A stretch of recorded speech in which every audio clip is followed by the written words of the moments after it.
Сәлем достар, қалдарыңыз қалай? Бүгін ет қосылған бәліш істейміз. Оның құрамына керегі фарш 300 грамм, тартылған ет 300 грамм, пияз керек 2 штук и 1 штук картошка керек бізге.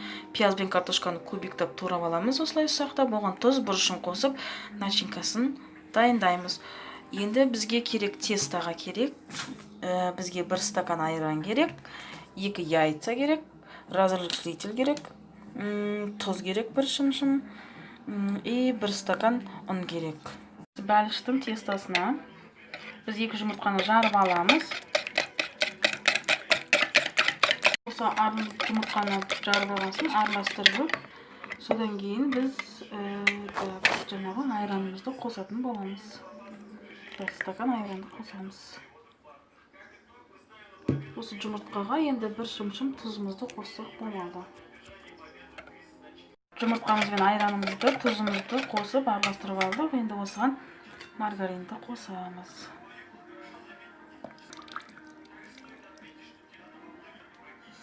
Маргаринді қостық, енді араластырып, сосын құрғақ ингредиентімізді қосамыз. Онымызбен жаңағы қамыр қопсытқышты қосатын боламыз. Ұнымызды қостық, енді осыны араластырамыз. Ұнның мынандай ұн түйір болмау керек. Осыны жайға жазып қосамыз аз-аздап ұнымызды. Нанымыз қолымызға жабыспайтындай болу керек. Біздің ұнымыз жеткіліксіз сияқты. Қазір енді осыны қолмен істеп көрейік. Жан-жағындағы осы нанымыз қолымызға міне жабыспайды. Енді осыны мынандай пакетке салып, 20 минутқа холодильникке қоя тұрсаңыздар. Фаршымыз дайын. Енді мынау нанымызды 20 минут болды. Енді осы нанымызды алып, бір жағын кішірек қылдырып, бір жағын үлкендеу қылып кесеміз. Міне осы кесіп аламыз осылайынан. 2 бөлікке бөліп, мына кішірек жағын қоя тұрамыз. Бұнымен бетін жабатын боламыз. Мынау ішіне мынаны жайып, бұған жаңағы ішіне фаршты саламыз. Нанымызды осылай қағаздың үстіне жайып аламыз.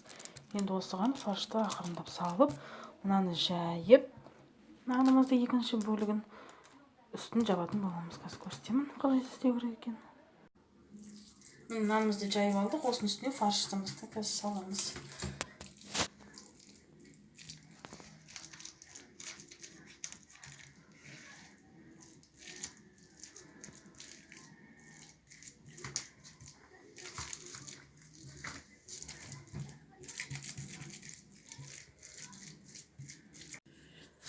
Мен екінші нанымызды жайып алдық, енді осыны бұлай біріктіреміз, қосып. Осының сыртын осылай нетіп алдық, біріктіріп. Енді осы фарштың ортасы пісу үшін, бәліштің ортасы, мына вилкамен бұлай тесіп шығамыз. Можно мына жерінің ортасын ғана тесуге.